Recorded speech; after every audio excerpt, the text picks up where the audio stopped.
In the Psalms, Part 1. Then I looked, and behold, a lamb standing on Mount Zion, and with him 144,000, having his father's name written on their foreheads. Beyond its function as a hymnal to be used in public and private worship, the Book of Psalms is an eminently prophetic book written by prophets. The New Testament authors use it as a prophetic text to show that Yeshua was the Messiah. But Psalms are not limited to prophesying about Yeshua's earthly ministry, but are rich in various themes related to the history of redemption.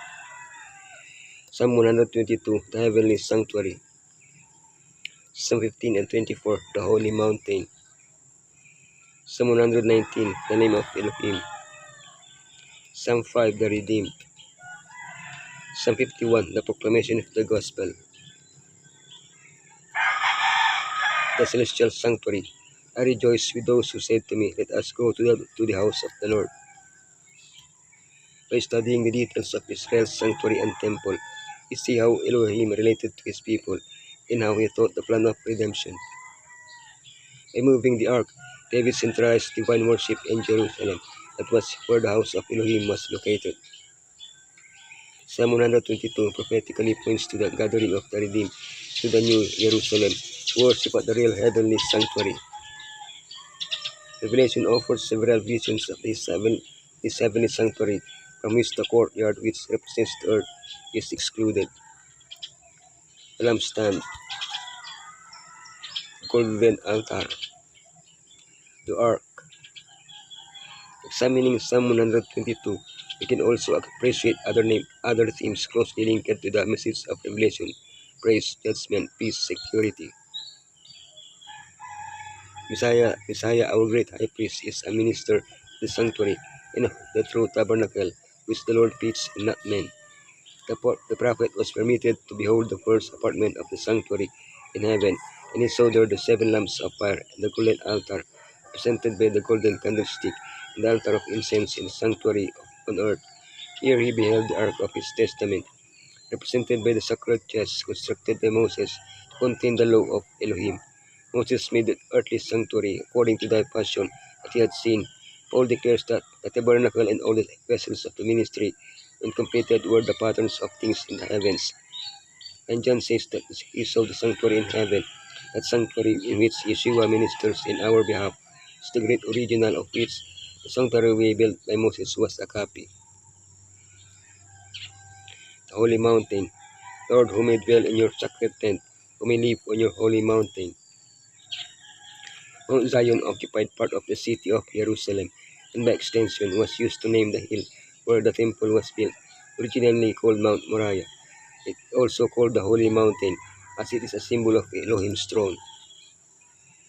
In prophetic writings, it is used to define the place where the redeemed will gather, who will be able to stand on Mount Zion with Yeshua.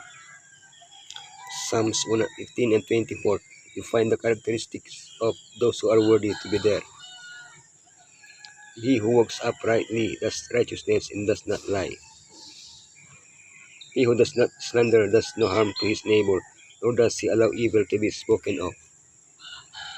He who honors those who fear Elohim does not change, even if it is detrimental. He who does not love money nor can be bribed. He who has clean hands and a pure heart is neither proud nor a liar. It's clear that none of us on our own meet all these requirements. Therefore, we can only be there by the grace and power of Yeshua. Praise be to him. A vision of the prophet pictures them as standing on Mount Zion, geared for holy service, clothed in white linen, which is the righteousness of the saints. But all who follow the Lamb in heaven must first have followed him on earth, not fretfully or capriciously, but in trustful, loving, willing obedience, as the flock follows the shepherd. The name of Elohim. In the night, Lord, I remember your name, that I may keep your law. Mount Zion is also closely linked to the name of Elohim. The name, especially in biblical times, was associated with a person's character. Therefore, the name of Elohim, inscribed on the forehead of the redeemed, goes beyond the 4 Hebrew letters that define it: Yod Hey Waw Hey. Elohim's name is his unique and unrepeatable character. I am who I am. His name is his character, is his glory and his goodness. When the psalmist evoked the name of Elohim, meditated on his character, he was overcome with the desire to keep Elohim's law. Why? Because Elohim's law is a transcript of his character. Elohim's name will be inscribed on the foreheads of those who love Elohim and desire to obey his law. The glory of Messiah is his character, and his character is an expression of the law of Elohim. He fulfilled the law in its every specification. He gave to the world in his life a perfect pattern of what it is possible for humanity to attain unto by cooperation with divinity.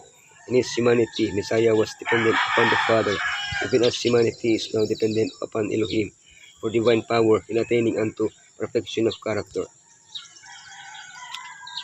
The Redeemed.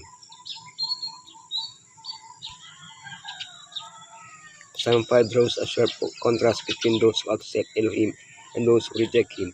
This psalm anticipates the definition of the two groups facing each other in the end time, those who receive the name of Elohim or the name of the beast. The name of the beast.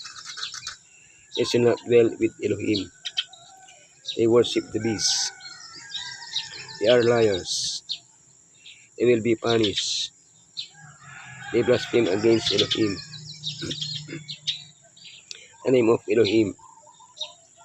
I will dwell with Elohim. They worship Elohim. They do not lie. They will be redeemed. They proclaim salvation with joy. Difficulties will arise that will try your faith and patience. Face them bravely. Look on the bright side. Heaven is full of joy. It resounds with the praises of him who made so wonderful a sacrifice for the redemption of the human race. Should not the church on earth be full of praise? Should not Christians publish throughout the world the joy of serving Messiah? If you make a mistake, turn your defeat into victory. The lessons that Elohim sends will always, if you learn, bring help in due time. Put your trust in Elohim. Pray much and believe. Trusting, hoping, believing, holding fast the hand of infinite power. We will be more than conquerors. The proclamation of the gospel. Then I will teach transgressors your ways, so that sinners will turn back to you. We cannot deceive ourselves. We are all sinners. As sinners, we are not worthy to proclaim the gospel of salvation. That was the sentiment of Isaiah and of King David. But there is good news. Our experience can be the same as that of his two prophets. Both were forgiven of their sin, and both began proclaiming Elohim's message to the world. Of the threefold message proclaimed to the world in the last generation, the last two are a call to abandon sin. Therefore, it is essential that before pointing out sin, its solution be proclaimed through the first message, the everlasting gospel. The prophecies in the 18th of Revelation will soon be fulfilled. During the proclamation of the third angel's message, another angel is to come down from heaven, having great power, and the earth is to be lightened with his glory. The Spirit of the Lord will so graciously bless consecrated human instrumentalities that men, women, and children will open their lips in praise and thanksgiving, filling the earth with the knowledge of Elohim and with his unsurpassed glory, as the waters cover the sea. The central theme of the Bible, the theme about which every other in the whole book clusters, is the redemption plan, the restoration in the human soul of the image of Elohim, from the first intimation of the hope in sentence pronounced in Eden, to that last glorious promise of the revelation, they shall see his face, and his name shall be in their foreheads. The burden of every book and every passage of the Bible is the unfolding of this wondrous theme, men's uplifting the power of Elohim, which giveth us the victory through our Lord Yeshua Messiah.